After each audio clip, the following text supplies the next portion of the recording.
Halo para pendengar, dimanapun kalian berada. Balik lagi ke pembahasan Overlord. Kali ini gue tertarik untuk ngebahas salah satu kelompok bersejarah di New World, yaitu Demon God. Sebelumnya, gue udah pernah ngebahas 13 pahlawan, 6 dewa besar, dan 8 raja serakah. Kemungkinan pembahasan kali ini akan jadi topik terakhir yang bisa gue bahas mengenai sejarah masa lalu New World. So, langsung aja, mari kita mulai.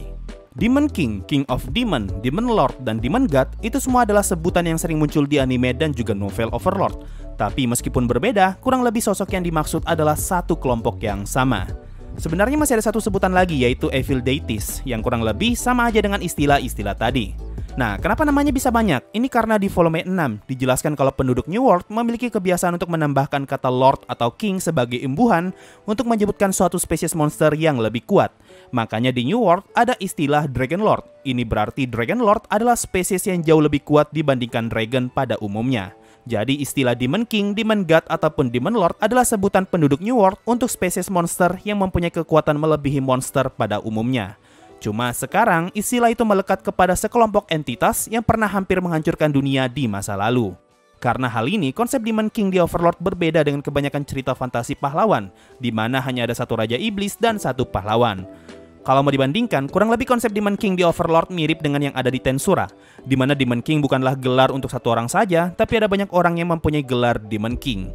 Nah, kalau berdasarkan sejarah di New World, Demon King adalah sebutan untuk entitas yang pernah hampir menghancurkan dunia 200 tahun yang lalu.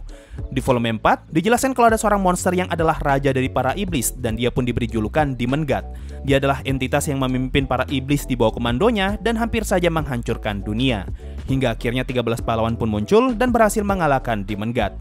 Nah, kalau berdasarkan penjelasan di volume 4 tadi, di sini terkesan kalau Demon God hanyalah satu individu. Tapi, kalau kalian baca di volume 7, di sini Demon God ditulis dengan imbuhan S, yang berarti ada lebih dari satu Demon God.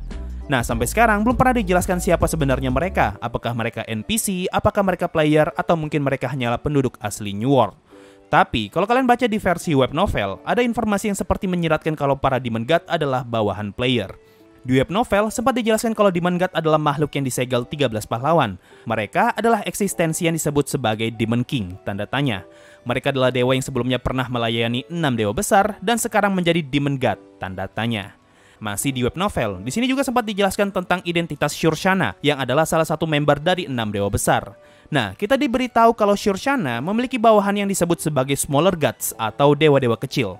Jadi muncul asumsi kalau sepertinya para Demon God yang 13 pahlawan hadapi adalah mantan bawahannya Shurshana. Oke, itu tadi sedikit penjelasan tentang siapa itu Demon God. Sekarang gue akan jelaskan sejarah dan apa saja yang sudah mereka lakukan di masa lalu. Di volume 2 dijelaskan kalau 200 tahun lalu Demon God sempat mengamuk di seluruh dunia. Karena yang menjadi korban adalah seluruh dunia, makanya di volume 5 dikatakan kalau perang melawan Demon God adalah perang yang melampaui semua batasan ras. Ini berarti semua makhluk hidup pada saat itu menyatukan kekuatan untuk sama-sama mengalahkan Demon God.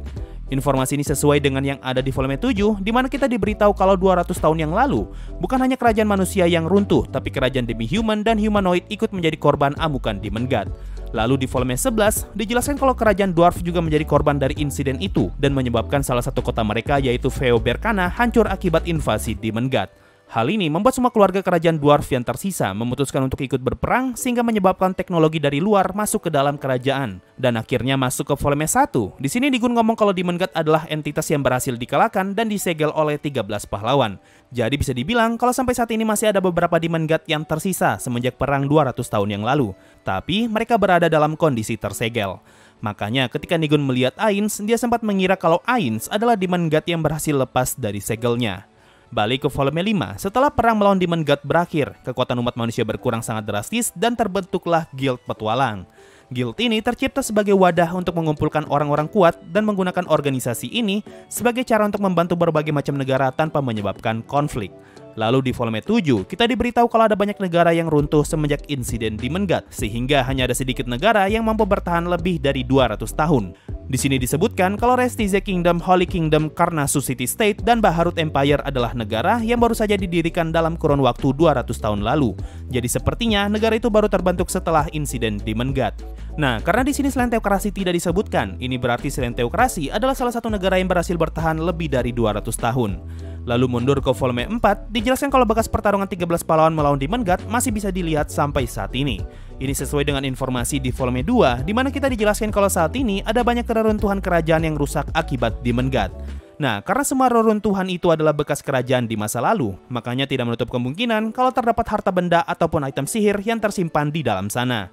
Makanya di volume 7, para worker sangat senang ketika mereka mendapatkan misi untuk bisa masuk ke dalam Nazarick, karena mereka menganggap kalau Nazarick adalah salah satu reruntuhan peninggalan dari masa lalu. Nah, itu tadi semua penjelasan mengenai sejarah masa lalu Demon God dan dampak yang mereka timbulkan pada saat ini. Sekarang akan gue sebutkan beberapa member Demon God yang sudah diketahui. Perlu digarisbawahi, gue akan menganggap semua yang 13 pahlawan hadapi di 200 tahun lalu sebagai anggota atau bagian dari Demon God. Member pertama yang sudah pasti adalah Vermin Demon God atau Demon God of Insect. Keberadaan sosok ini 2 kali disebutkan, yaitu di volume 6 ketika Evil Eye pertama kali bertemu Entoma, dan di volume 7 ketika Platinum Dragon Lord ngomong kalau salah satu rekannya sudah pernah bertarung melawan Demon God Serangga. Member kedua adalah Demon God King. Demon God ini disebutkan di volume 4 dan dijelaskan kalau dia adalah sosok yang memimpin para iblis di bawah komandonya. Member ketiga adalah God Dragon. Sosok ini sempat disebutkan di volume 7, tepat sebelum para worker masuk ke dalam Nazarick. Di sini disebutkan kalau God Dragon adalah monster terakhir yang dihadapi 13 pahlawan sebelum akhirnya perang pun berakhir. Member keempat adalah Divanak. Sosok yang satu ini hanya muncul di versi web novel, dan dia disebutkan sebagai Demon God of Corruption and Pleasure. Dijelaskan kalau Divanak adalah Demon God yang berbeda jika dibandingkan dengan semua Demon God yang sudah 13 pahlawan kalahkan. Dia telah dibakar oleh Fire God. Gua nggak tahu ini siapa, dan dikunci di dalam Demon Realm. Dia mempunyai 8 jari dan setiap jarinya menyimpan 8 keinginan yang manusia miliki.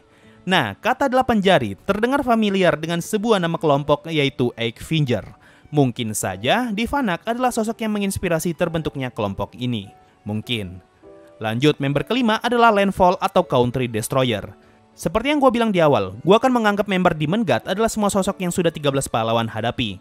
Dia adalah seorang vampir lord yang berhasil dikalahkan 13 pahlawan. Disebutkan kalau Landfall mampu mengubah sebuah negara menjadi markasnya dan memenuhi tempat itu dengan kematian.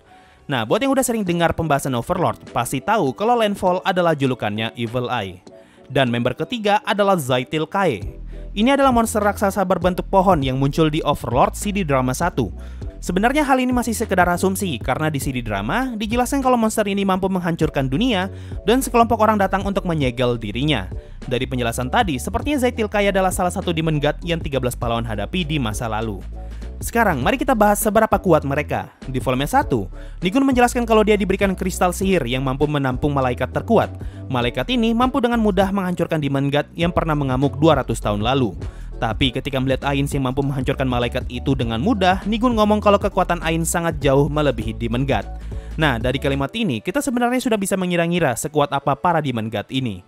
Lanjut ke volume 2, ketika Ainz mendengar kisah Black Knight, dia memperkirakan kalau level Black Knight berada di angka 70, dan kalau level pahlawan segitu, ini artinya level Demon God juga berada di angka segitu. Tapi Ainz juga bilang kalau perkiraan ini masih belum pasti. Masuk ke volume 6, ketika Evil Eye melawan Jaldabaoth. Di sini Evil Eye ngomong kalau Jaldabaoth adalah iblis yang lebih kuat daripada Demon God. Bahkan Evil Eye menyebut Jaldabaoth sebagai King of Demon Gods. Nah, kalau kita tarik informasi di mana Evil Eye pernah menang melawan Vermin Demon God, dan menurut perkiraan level Evil Eye berada di sekitar angka 50, ini berarti level rata-rata atau minimum Demon God pada masa itu ada di sekitar 50-an. Jadi sangat masuk akal kenapa Evil Eye ngomong kalau Jaldabaoth jauh lebih kuat daripada Demon God. Lalu, kalau kita mengambil informasi dari web novel, Evil Eye juga pernah bertarung melawan Demiurge, dan di sini Evil Eye ngomong kalau dia belum pernah bertemu satupun makhluk yang tidak terluka setelah terkena sihirnya, mau itu naga tingkat tinggi ataupun Demon God. Nah, informasi ini semakin meyakinkan kita kalau Demon Gods jauh lebih lemah daripada Demiurge. Padahal seperti yang kita tahu, Demiurge adalah Floor Guardian terlemah di Nazarick jika kita tidak menghitung victim.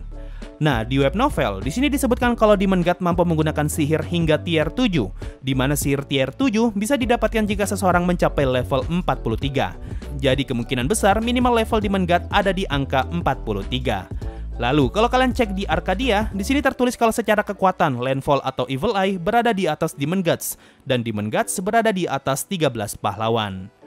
Oke, itu tadi semua informasi yang bisa gue bagikan mengenai Demon God di Overlord atau Demon King dan segala macamnya lah. Mungkin itu saja untuk video kali ini. Makasih semua yang sudah mendengarkan sampai di titik ini. Sampai jumpa di video berikutnya, dan bye-bye. Sebelum masuk Saweria, gue ucapkan terima kasih banyak untuk para petualang Adamantite di bulan ini, yaitu sang Adamantite pertama, El Nino Savelli, dan Our Lord Nigredoven. Yo, waktunya Saweria ada dari First Class. Bang, coba nonton Gundam Build Fighter atau Diver dah. Setelah nonton video sebelumnya tentang pendapat buat anime mecha, saya coba saranin ini. Nanti bro, kalau gua niat ya. Entah kenapa ya, kalau gua setiap kali dengar nama Gundam, gua kayak nggak tertarik gitu atau nggak ada niat buat nonton loh. Oh ya, by the way, terima kasih sarannya. So itu tadi dari Saweria, makasih semua yang sudah donasi dan gabung jadi membership. Thanks a lot and bye-bye.